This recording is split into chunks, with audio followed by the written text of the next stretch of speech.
guys, mapagpalang araw po sa ating lahat. Nandito na naman po si Malo de los Santos para ipasili po ang naiiba pong gagawin natin. Panibagong,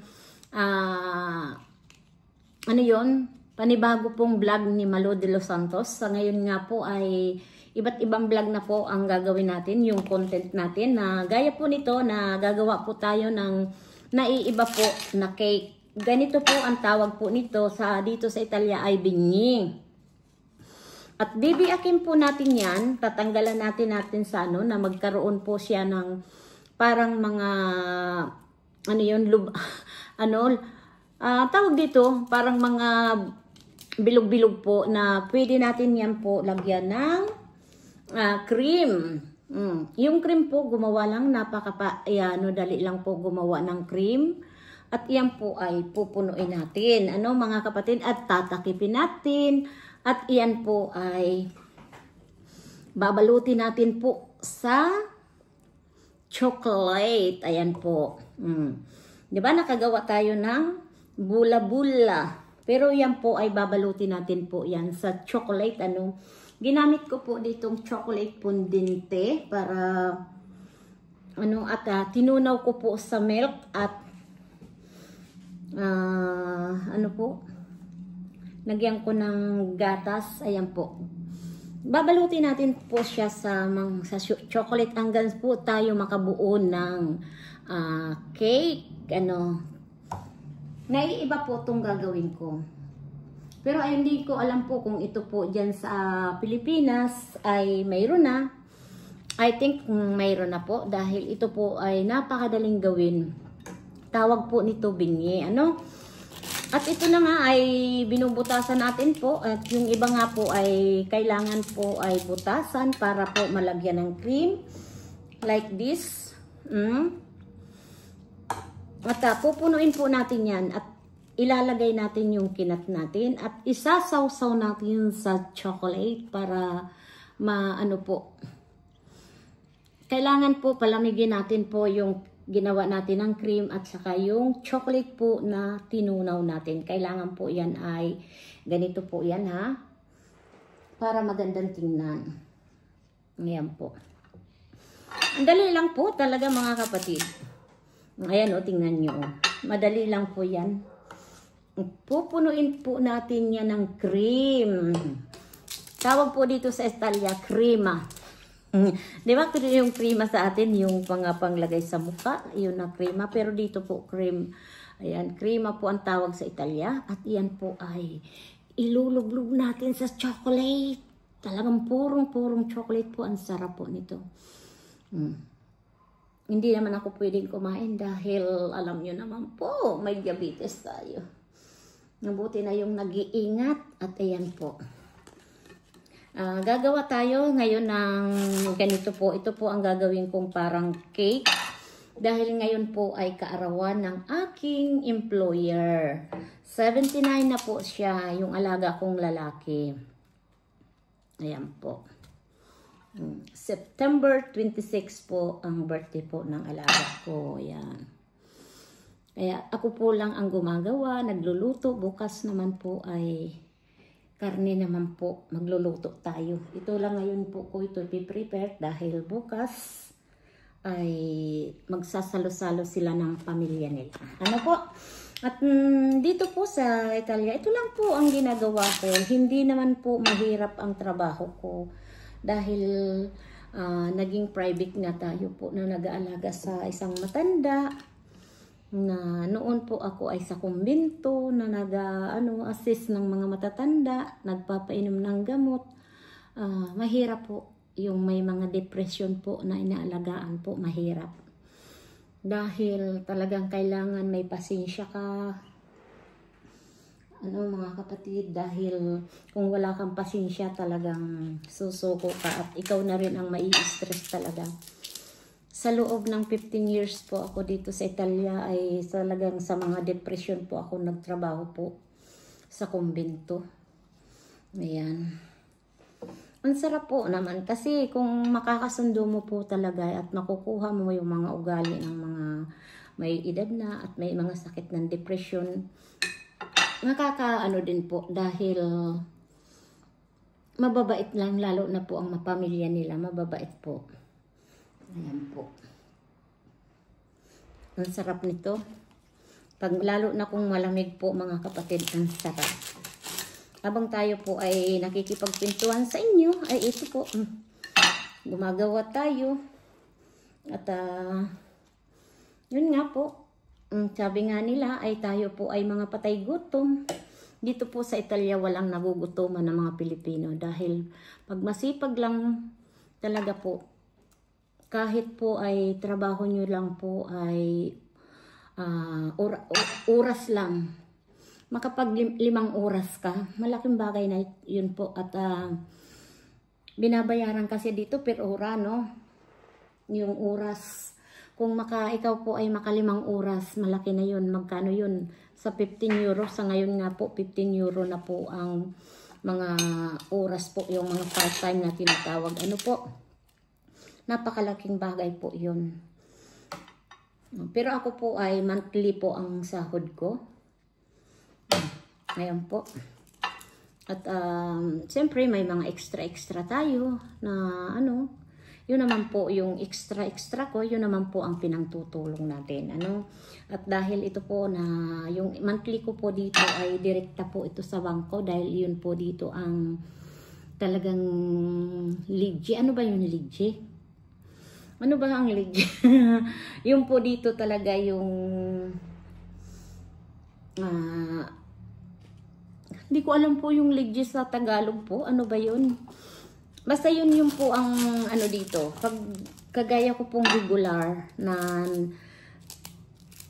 sa employer, kailangan po yan sa bangko diretso na. Ay pag nasa bangko na rin po ang pera, hindi ko na rin po yung ginagalaw. Dahil 3 naman kami ditong kumikita, di ba? Yung anak ko, yung asawa ko. Kaya yun po sa akin, yung sweldo ko po yan, buong buo po yan na naiipon. Di ba? At yung mga pinadadala na namin yan sa Pilipinas, yung extra na rin po. Dahil malaki din po yung extra ko. Nasa 30,000 po, 30,000. At yung binibigay din po ng aking anak. At siyempre po, yung sa asawa ko, naiipon namin po yun. Dahil kami po dito ay libre. Hindi wala kami pong binabayaran na bahay. Ano? Kaya po kami po ay stable po ang trabaho at kumikita po talaga kami ng talagang malaki. Di ba po?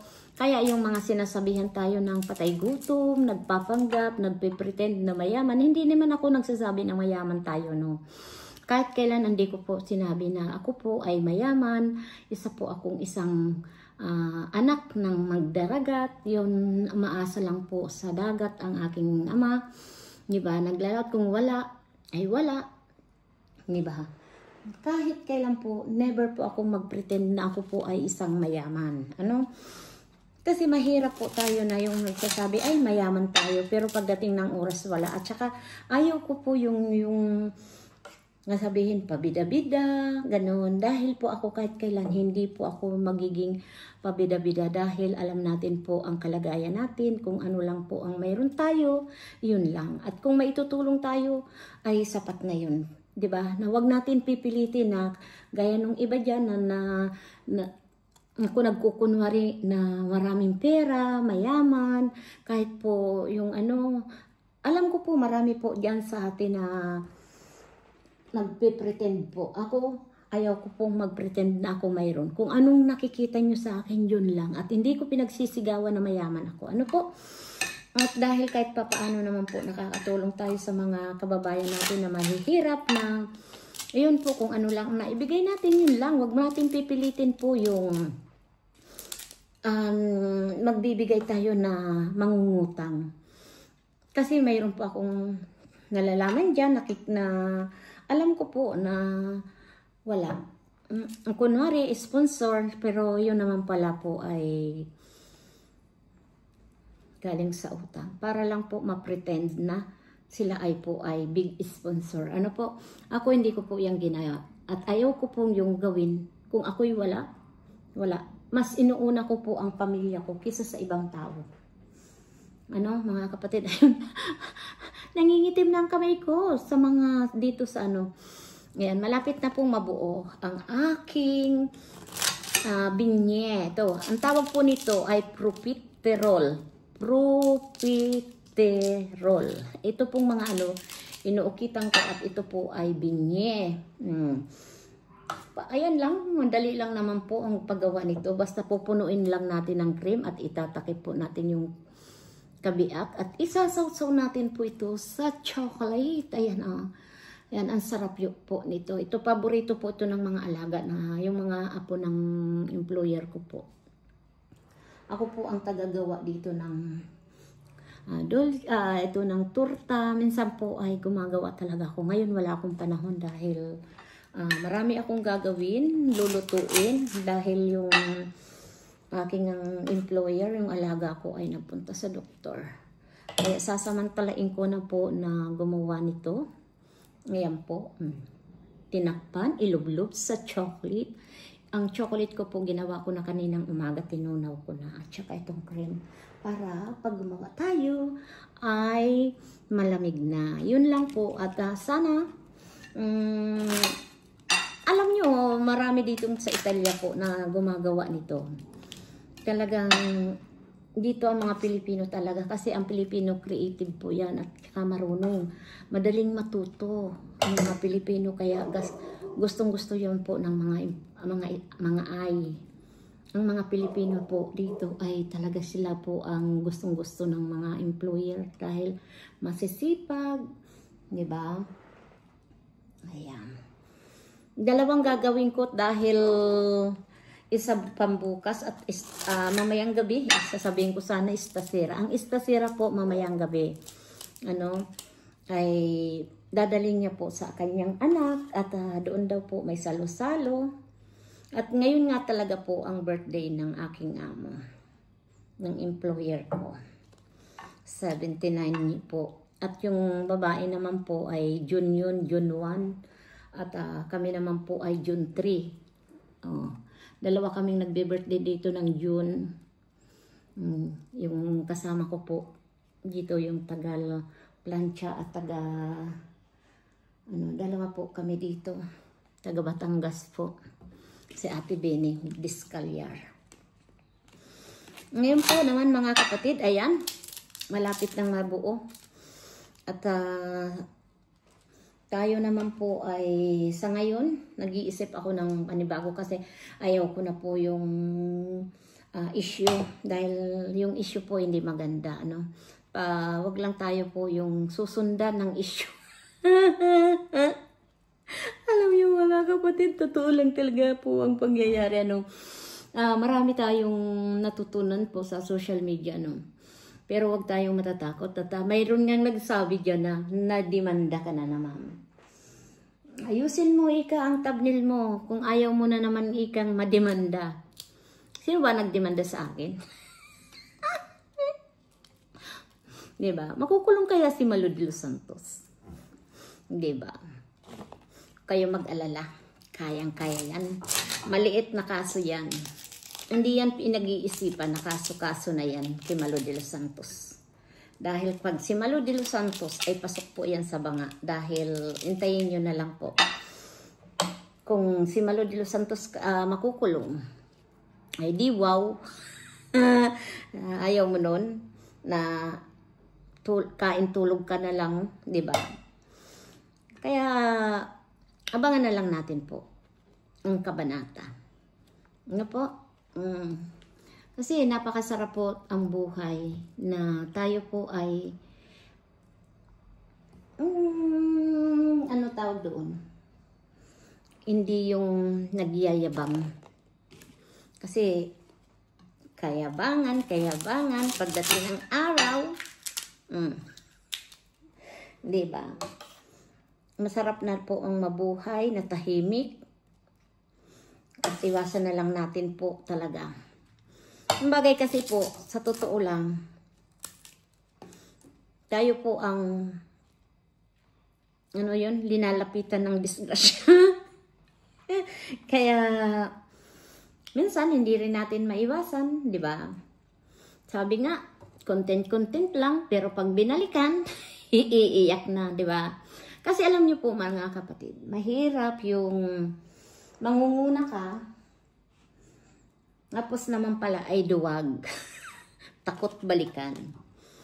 Tapos, ikaw naman ang bibigyan ng, ano, parang bang ikaw ang ng away. Parang ikaw ang, ano, yung bang magpe-pretend na ikaw ay may kasalanan, nangunguna. Pero hindi nila nakikita kung sino po yung nangunguna. At ang alam niyo po mga kapatid, ang buhay ng tao, minsan, ay hindi nila alam kung ano po ang punot dulo.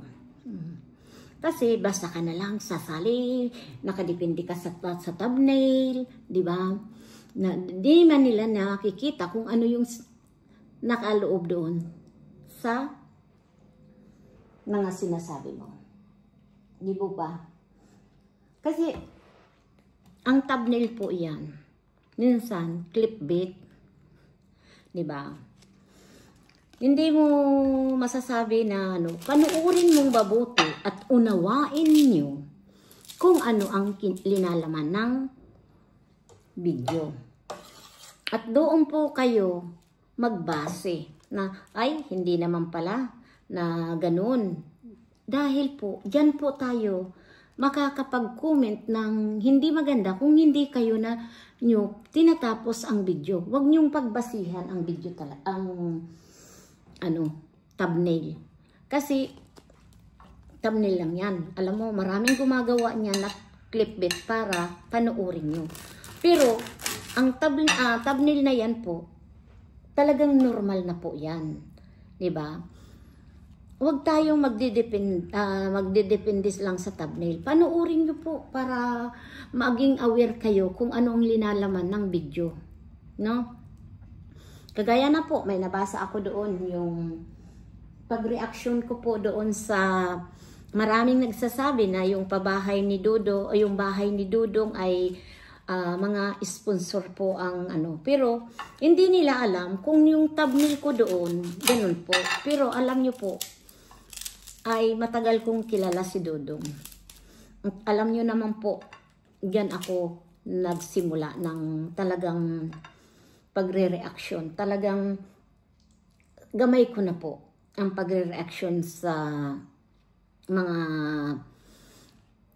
ano ni Dudong. Kaya lang ngayon nga, respetuhin natin dahil wala naman talagang reactor si Dudong. Kung ano lang po ang kinikwento ko about nga doon sa bahay ni Dudong, kung si Dudong po ay after niya sa mga sponsor, matagal na pong may bahay si Dudong.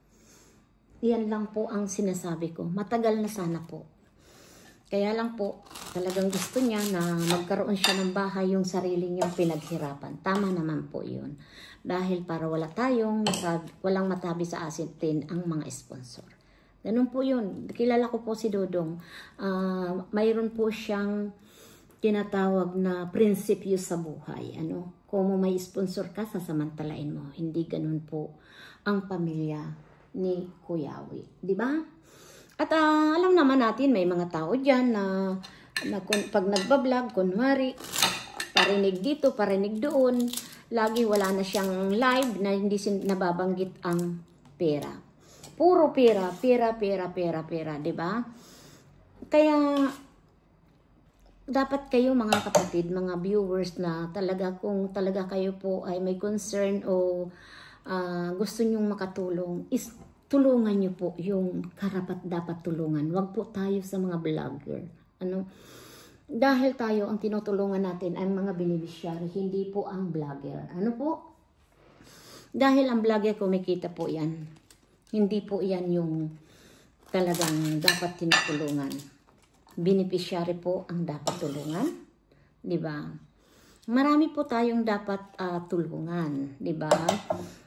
Kagaya na kay Daddy Frankie, di ba? Si Daddy Frankie, puro beneficiary po yan. Ang tinutulungan niya yung may mga karamdaman, may mga sakit sa pag-iisip, di ba po?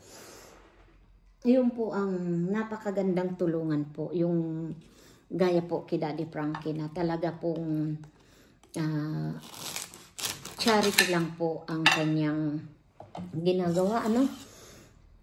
Kaya ako, hangang-hanga po ako sa mga may charity po talaga. Dahil ako po talaga nagsimulang tumulong yung nakikita ko pong charity. Diyan po ako nagsimula, mga kapatid. Ano? At sana po ay tuloy-tuloy lang po na wag na tayo, yung kung tayo po ay tumulong na lang na walang hinihinging kapalit. At wag na tayo yung puro isyo, no, mga kapatid. Dahil sa totoo lang po talaga, ay hindi rin maganda talaga yung puro isyo. Yung mumurahin ka na wala ka namang dahilan. Kasi bago tayo po ay magmura sa isang tao, alamin po muna natin yung buong katotohanan. Kung itong taong ito sangkot nga ba o involved doon sa mga issue, doon po, bago tayo po magpadalos-dalos, dahil pagkapag po nabitawan na natin ang salita o pagmumura sa kapwa, ay mahirap na po bawiin yan. Hindi na nyo po mababawi yung mga pinagsasabi nyo, yung pagmumura nyo sa kapwa natin. Dahil, alam nyo po, bago man tayo makasakit sa kapwa natin, ano, ay kailangan din isipin kung bakit tayo po ay binabalikan tayo, di ba? Dahil din yan po sa ginagawa ninyo, no? Ganun din po, ako po ay, tanggap ko po kung ako po ay may mali. Tanggap ko po, inaamin ko po na ako'y nagkamali. Pero never po akong magdi-deny. At never ko po yan sasabihin na, ikaw ang nauna. Di ba? Babaliktarin mo na, ikaw naman po talaga ang nauna. Oh, bakit umantong tayo sa ganitong sitwasyon? Kung hindi mo talaga ginawa o yung pagmumura. Di ba po?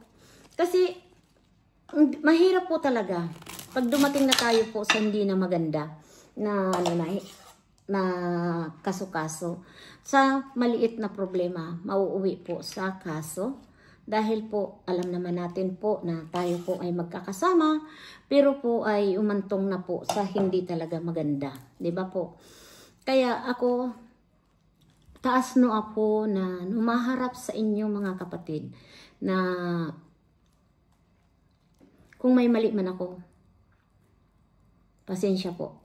Pero, sa pagkakataon po to, siguro naman po, ay wala naman akong ginawa sa inyo. Kundi, tumulong lang. Ano, sabi nga, content lang. Pero lumabis na naghumantong po sa hindi maganda. Yung, kasi po ay ako, realidad lang po ako. Kung hindi niyo ako minura, siguro wala naman magagawang ganun. Ano? Wala, hindi aantong sa ganong sitwasyon. Di ba po? Kasi ako po ay hindi naman ako, yung ako naman po ay napakababa ng kalooban ko po. At ako po naman ay marunong naman magpatawad. Pero sa sitwasyon na ito na umuwi sa hindi na maganda, yung mga paglalait, babalahurain ka, bubo, patay gutom, mahirap pa sa daga. Di ba po? Iyon ang napaka-hassle pong ano. Kung talaga kung ano lang, huwag kang man babalahura, huwag kang kung ano, para hindi sa'yo ibalik. Diba? Pag binalikan mo naman, ay feeling biktima. Magkukunwari. Diba po? Kaya sana po ay mag-iwas na lang sa ganong klaseng tao.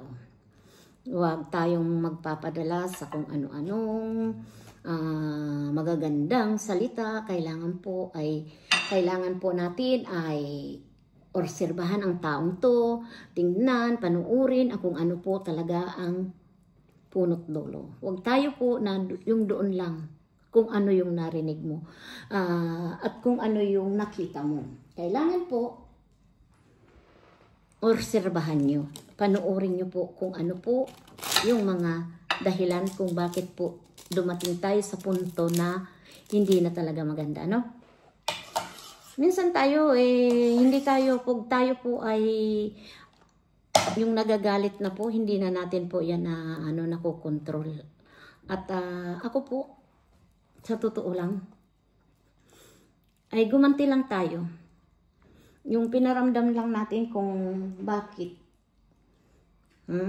Pinaramdam natin kung gaano ka sakit yung mga panglalait sa atin, no? Na halos po gawaan tayo ng yung bang kwento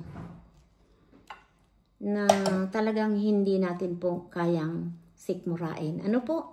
Kahit sino po. At hindi ko alam po sa mga nanonood po sa kanya kung bakit tuwang-tuwa silang pinanunood at nai-sponsoran pa nga na ganun po ang kanyang pag-uugali. Di ba po? Tingnan niyo po, oh. Kasi kung di ko naman po ay hawakan, hindi naman po malalagyan ng buong-buong chocolate po, di ba? Kailangan po ay malagyan natin ng chocolate na maganda para masarap. Yan, malapit na natin magawa yung isang layer at ipakikita ko po sa inyo kung ano po ito, kung maganda. Pero ang tawag po dito sa ay profiterol at ito pong mga bilog-bilog na ito, itong mga bula-bula na ito ay binhi. Ayan. Madali lang gawin kaysa sa tayo po ay magbe-bake pa ng cake. Mas mahirap ito. Ito po madali at lalagyan mo na lang ng cream. Ayan. Pinupuno mo lang yung mga butas-butas at lalagyan natin na itong cream. Ginawa ko po ito kaninang umaga. Ayan. At ilinulublob sa chocolate na tinunaw. Ayan. Ang daming chocolate po yan. Ayan. Pondente po at saka pinaghalo ko po yung chocolate with milk. Ayan. Ang ganda na mga kapatid. Kaya lang ay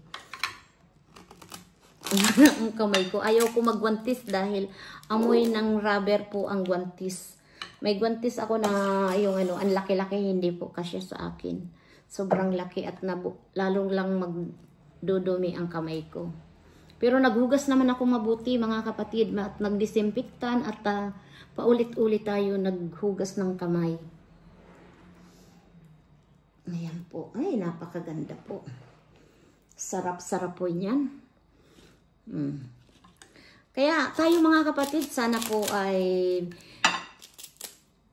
makapag-isip-isip po tayo bago tayo mag-comment ng lait ng ibang tao dahil alam niyo po, sa naranasan ko po na tayo po ay binalahura, tayo po ay ginawang bubo, no-right na hindi nakapag-aral, ampas lupa, masahol pa sa mahirap pa sa daga, alam niyo po yan.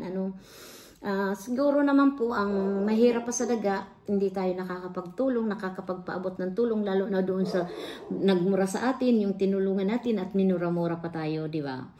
Iyon po ang masakit, di ba po? Na sasabihin mahirap tayo sa daga. Ang mahirap sa daga po, hindi tayo yung marunong tumulong sa kapwa, na hindi tayo nakakapagpaabot ng tulong, di ba po? Yan po ang hindi maganda po, yung basta na lang po na magbibitaw ng salita, may masabi lang, di ba? Hindi po nila alam kung ano po ang buhay nila. Yeah. Si Malo de los Santos, hindi po yan marunong manghingi sa kapwa. Di ba? Nagsisikap. At kami po ay tatlo dito naghahanap buhay. Di ba po? Ayan ang mga kapatid at isa na lang ay talaga pong tapos na, di ba? Nakipagkwentuhan lang sa iyo at ganito na lang siguro po maganda ang gagawin ko. At the same time na tayo po ay nagagawa ng reaction, kailangan po may ginagawa po wala tayo. Mas maganda po siguro, na tayo ay nagsasalita, habang tayo nagsasalita, nakikipagkwentuhan sa inyo, may ginagawa ako, di ba? Na kailangan yung matututunan niyo po sa akin. Dahil alam niyo po, ang dami ako po, walang kaalam-alam po, nung pumunta ako sa ibang bansa, wala po akong alam na trabaho. Kahit nga po ay pagsasaing, ay hindi ako marunong magluto, hindi po ako marunong dahil nagluluto po sa amin ang tatay ko po. Ang tatay ko po masipag po yun. At talaga kaming mga magkakapatid talaga ay kahit mahirap lang kami, pero tatay ko po hindi kami pinagutuman. At siyempre po, kaya naman ako nakarating po dito sa ibang bansa ay sa pagsisika po ni Malo de los Santos. At isa sa mga kaibigan ko po na napangasawa niya ay Greek. At yun nga, sinabi niya sa akin na kung gusto ko ay tutulungan niya ako para magkarating dito sa ibang bansa. Ano po? At ito na nga po ay tapos na po. Ito oh. Ganito na po ang resulta mo mga kapatid. Ito ay naiibang cake. Tawag po dito ay profiterole. Ito po ay binye. At tingnan niyo po ang ganda oh. Balot na balot sa chocolate po yan. Ang sarap po niyan. Di ba po? Ayan ano. Hanggang dito na lang mga kapatid. Thank you so much po sa mga nagsusuporta sa akin. At sana po mag-isip-isip mo muna yung tao na handa niyang tanggapin kung ano ang pagkakamali niya. Huwag po feeling biktima. At sana po na matutong tumanggap sa kanyang pagkakamali. Hindi po yung pagkakamali ng ibang tao. Huwag po tayong mag-feeling victim po. Marami pong salamat sa atin lahat at suportahan po natin si Daddy Frankie, Ruel of Malalag at Shirishel po. At iba pa po nating mga kasamahan. Sa Team Daddy Frankie po, thank you so much po sa pagtanggap sa akin na bilang po asang reactor. At diyan po ay suportahan natin. Marami pong salamat sa inyong lahat at sa mga nagmamahal kay Malo de los Santos. Thank you so much at shout out po sa inyong lahat sa Rochelle community at sa Patay Gutom. Team Patay Gutom. Yan, gawa-gawa lang namin po yung Team Patay Gutom. Wala talaga kaming team at gawa-gawa lang namin po yung Patay Gutom. Ano? Team Patay Gutom. Thank you so much po sa inyong lahat at hanggang dito na lang po talaga ang ating kwentuhan abang ako gumagawa po ng naiibang cake. Thank you so much. Paalam. We love you so much po. Bye-bye. Itingnan nyo. Bye-bye. Bye-bye.